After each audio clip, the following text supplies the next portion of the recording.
Hey Adnan, how are you? Good, thanks. And you? All good, all good. Thank you so much for your time today. Pleasure. To have the episode with for the Foundry Podcast. So just for the audience to know a bit about your background, so I'll just give it a short. So Adnan is the CEO of Thriller shop online store, which sells more of a high-end sneakers that is rarely being sold online and stuff like that. So now I give like a short introduction, and maybe now you can take it forward, and maybe you can not explain, give us a full exposure or exploring about who's Adnan and who's behind Thriller as well. Sure. Yeah. So as you rightly said, Thriller is an online marketplace for sneakers. So we operate fully online. We don't have any physical store. We sell very high exclusive limited edition sneakers.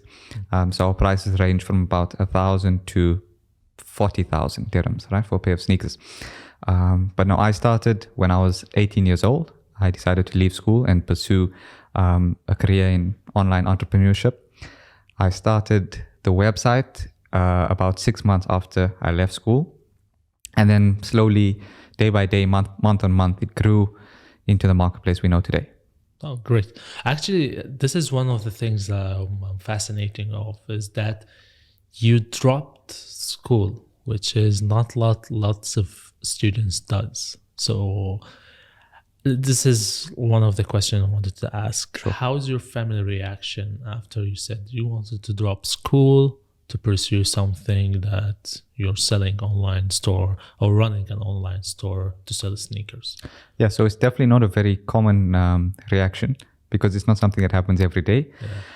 But I think anyone, not only me, but anyone in a position where they feel that they have talents that they can pursue outside of school, and if they can prove that these talents can actually benefit them and make them money, and they can actually pursue a real career in, then if you tell your family, I mean, with my experience, when I told my family, it was weird in the beginning because there was no real backing behind it. Yeah. So I said, give me a timeline, and this is what I will achieve in that timeline. And they said, okay. And I gave them a timeline. I achieved what I said I was going to achieve. And then they said, okay, look, you can actually do something with this.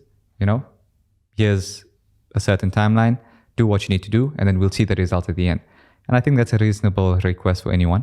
So anyone who's thinking about, pursuing something outside of school, preferably finish school and then, pursue it. And at least if it doesn't work, you have something to fall back on. But with me, I have a fairly open relationship with my family.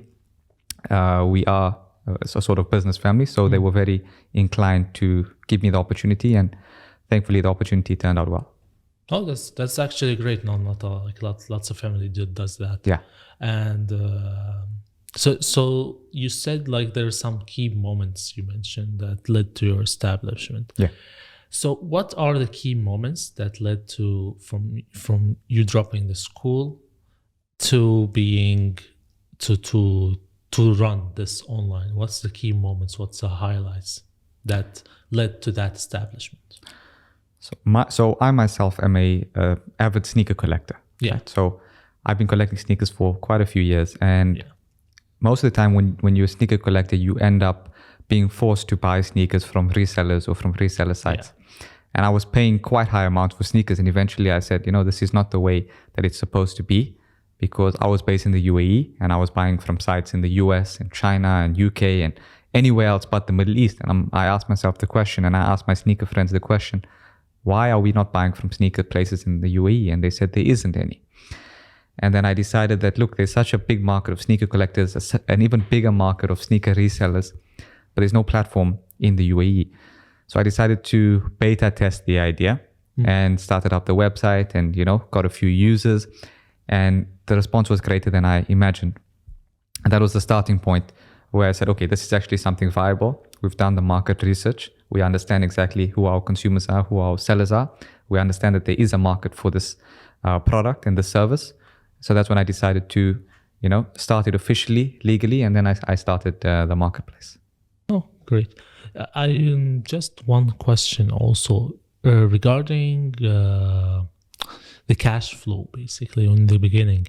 Did you have struggle in to do the cash flow? Because I saw the high-end sneakers you have at the store, and they're quite like, when you buy them like by a huge margin, and you sell them by a huge margin still. But do you had this sort of an issue or a challenge, which is the cash flow, generating the cash flow in the beginning? Not really, because most of our cash flow doesn't go into stock. So we operate as a marketplace. So the way that we function is we just provide a platform for people to buy and sell their sneakers. Yeah. And all the sneakers that are there are actually not our sneakers. Oh. The sneakers that are there are listed by sellers, like I mentioned. Yeah. So the sellers are listing products onto our marketplace. And then from there, buyers are purchasing sellers' products. They're not purchasing our own products. So we don't actually have to invest a cent into stock, into inventory. Yeah. So we don't buy at a certain price and resell with a margin. We offer the platform, and sellers sell their products and buyers buy them. Oh, that's actually cool. Also, the other thing is that we want to mention is that so basically, I would consider doing a sneaker industry and fashion can be quite similar. Yeah. And it's quite very demanding when you're starting a new platform when it comes to being an entrepreneur. Because I don't think before you there wasn't any sneaker shop which is high-end sneaker shops that for such as Travis Scott shoes, Air Jordan, Correct, and Air Dior, Tiffany & Co. and stuff like that. They weren't selling here in the UAE. It was sold outside, and I have to buy it outside to bring it here, and then I will wear it. I'm not gonna be selling it. So how do the day-to-day challenges for this business have affected you, and how it looks like the day-to-day operations for Thriller? Yeah, so the day-to-day challenges are quite different to a normal retail business. But it's quite similar among marketplace businesses. So in a business where you are actually not selling any product, but you are actually the intermediary between the seller and the buyer, you get different challenges compared to a physical retail store. But to give you an example, so we have an authentication center. Yeah. And this authentication center is where all the sneakers come from the sellers.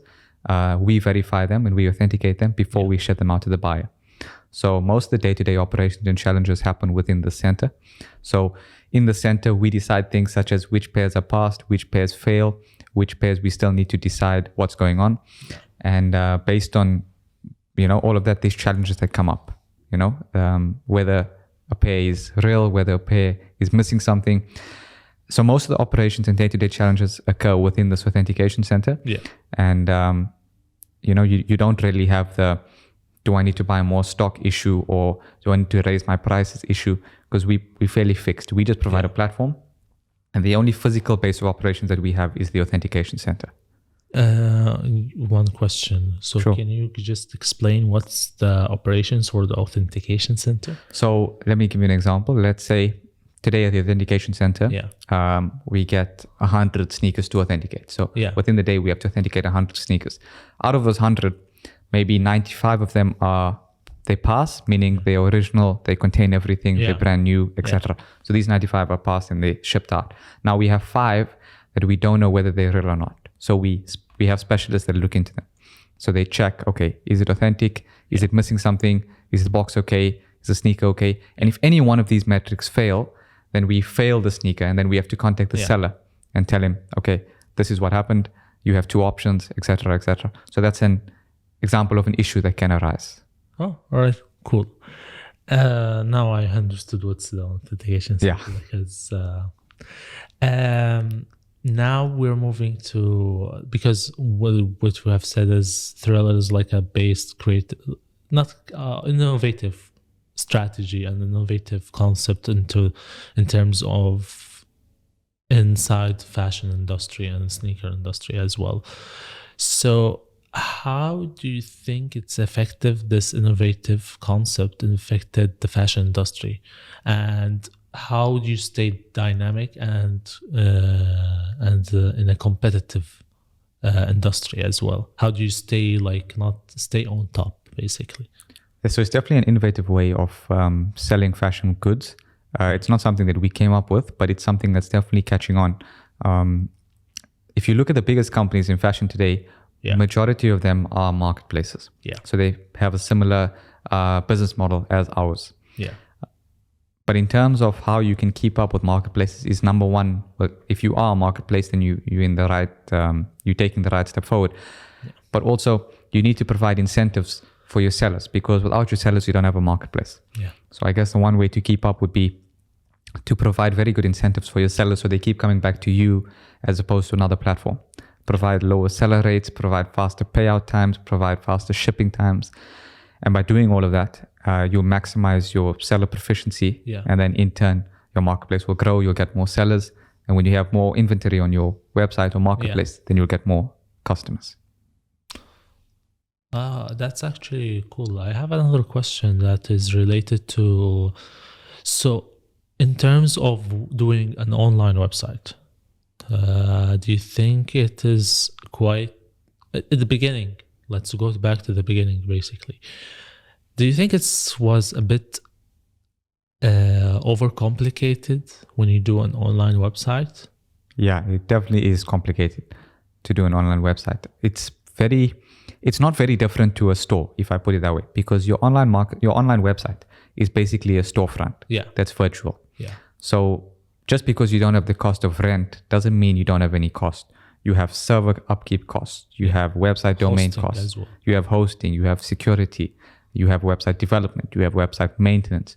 You have developers on call, standby for issues and bugs and fixes. And, there's a lot more cost involved than just the surface cost. And it is very complicated to build because with a store, it's quite simple. People are walking in and they see certain products and you only have to worry about how the products are seen in one specific room. Yeah. Whereas websites, you have multiple pages. You have landing pages, you have category pages, you have shop all pages. Back end. Exactly. You have browse all filters, and there's different experience. A customer interacts with each page differently. Yeah. And you have to make sure that the experience for each of those pages is uniformed, is unanimous. Everything is clear cut to the point, and it's very easy to understand because you can browse 100 websites a day. That means that you have a very low attention span. Yeah. Whereas you can only browse maybe 10 physical stores a day or 20 physical stores a day. So your attention span is greater for physical stores and less for online stores. So therefore, there's a lot more work and upkeep for online stores. Well, that actually, because lots of people, they're saying that websites are not easy to make. Like even it's not like an online store.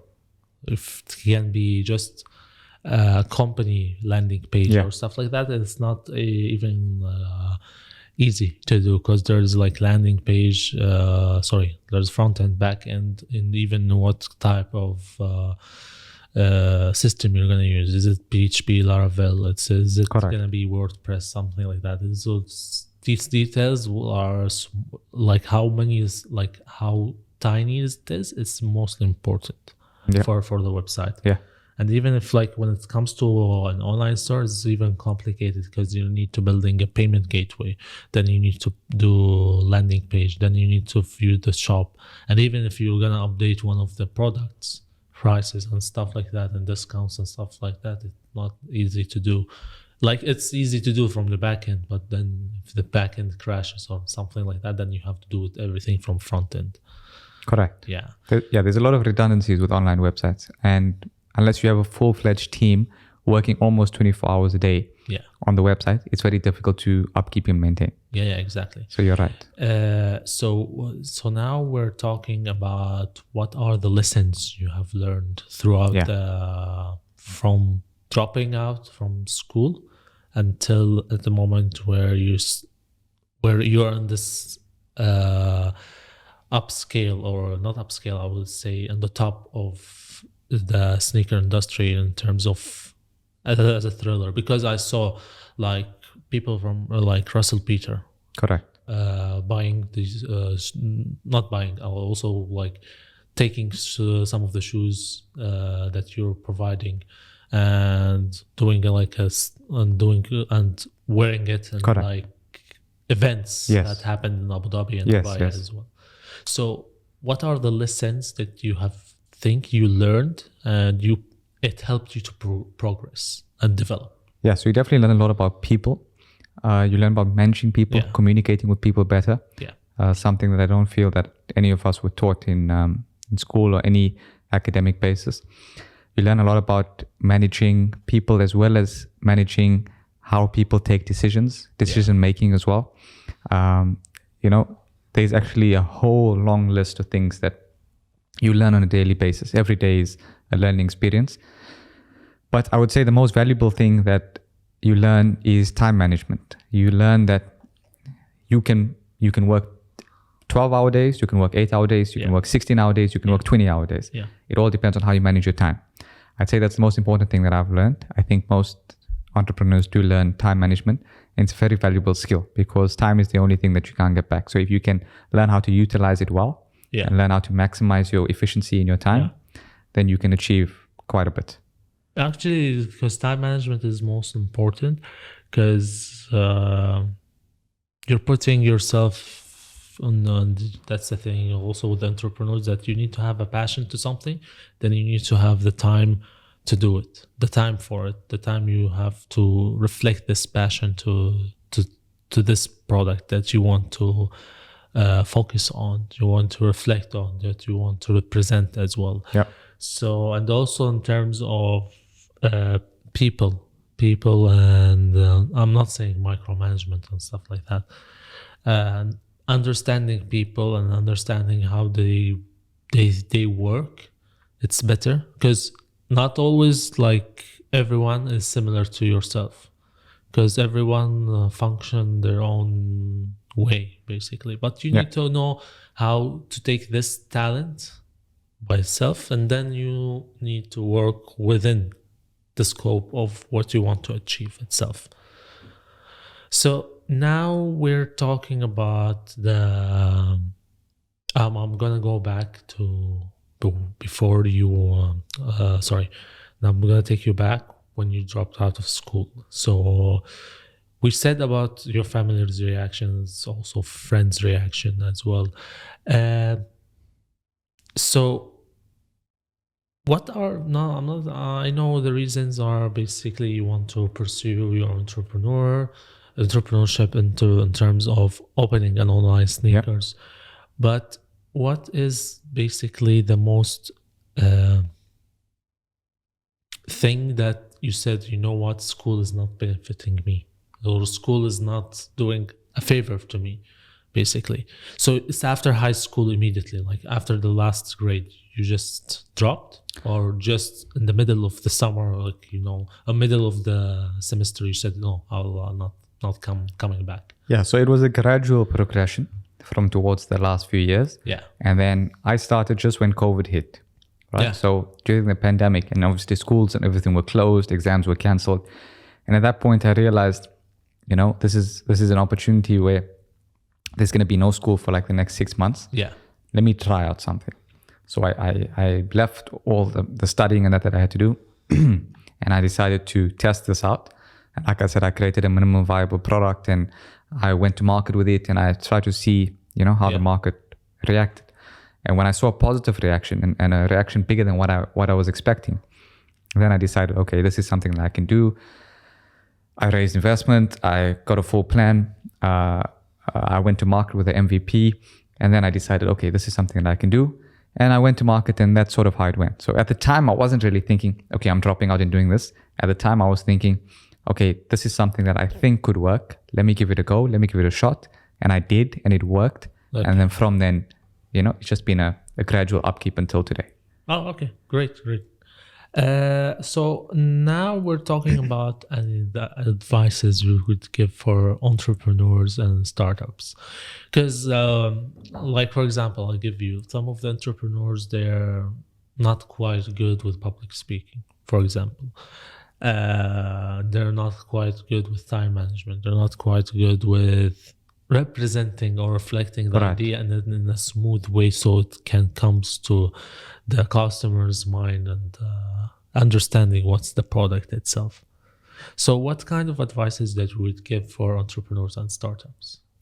So I think everyone has strengths and weaknesses. Yeah. So someone who's, for example, not good at public speaking is probably good at, let's say, employee management, as an example, and vice versa. So everyone has strengths and weaknesses.